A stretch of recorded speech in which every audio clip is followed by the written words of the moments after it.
ಇದ್ದಾಳೆ ಅವನಿಗಿನ್ನ ಮನಸ್ಸು ಕರ್ಗೋಗಿದೆ ಸರ್. ಮನಸ್ಸು ಕರ್ಗೋಗ್ಬಿಟ್ಟು ನನಗೇನೋ ತಿನ್ನಕ್ಕೆ ಬೇಕು ಅದು ಬೇಕು ಅಂತ ಹೇಳಿ ಕೇಳಿದ್ರಲ್ಲ ಸರ್ ಮಗಳು. ತೊಗೊಂಡು ಮಗಳನ್ನ ಕರ್ಕೊಂಡೋಗಿ ಕಾರಲ್ಲಿ ಕರ್ಕೊಂಡೋಗ್ಬಿಟ್ಟು ಮಗಳಿಗೇನೋ ಕೊಡಿಸಿ ಅರ್ಧ ಗಂಟೆ ಆಯಿತು ಬಂದಿಲ್ಲ ಸರ್.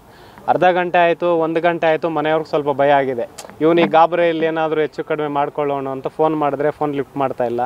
ನಾವು ಅಲ್ಲಿ ಇಲ್ಲಿ ಫೋನ್ ಮಾಡಿದ್ರೆ 1-2-3 ಸತಿ ಫೋನ್ ಲಿಫ್ಟ್ ಮಾಡಿದ್ದಾನೆ ಸರ್.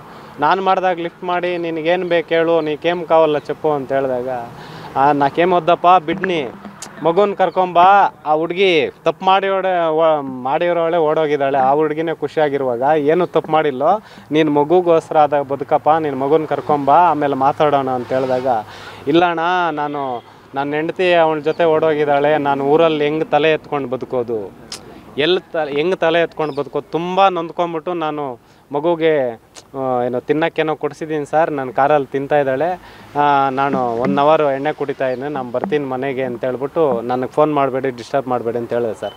ಮತ್ತೆ ಬಂದಿಲ್ಲ, 11 ಗಂಟೆವರೆಗೂ ಬಂದಿಲ್ಲ. ನಾವು ಎಲ್ಲ ಸಾಧ್ಯ ಆಗುತ್ತೆ ಅಲ್ಲೆಲ್ಲ ಹುಡುಕಾಡಿದ್ವಿ ಸರ್, ಎಲ್ಲೂ ಸಿಕ್ಕಿಲ್ಲ. ಮತ್ತು ಬೆಳಗ್ಗೆ ಎಲ್ಲೋ ನಮ್ಮೂರು ಮುಡಿನೂರು ಪ್ರಥಮ ಪದವಿ ಪೂರ್ವ ಕಾಲೇಜ್ ಹತ್ರ ಗೇಟ್ ಹತ್ರ ಆ ಹುಡುಗಿನೂ ನೀರಲ್ಲಿ ಹಾಕ್ಬಿಟ್ಟು ಅವನು ನೇರಳೆ ಮಳಕ್ಕೆ ಸಾಯಿಸ್ಬಿಟ್ಟೇನು ಸರ್.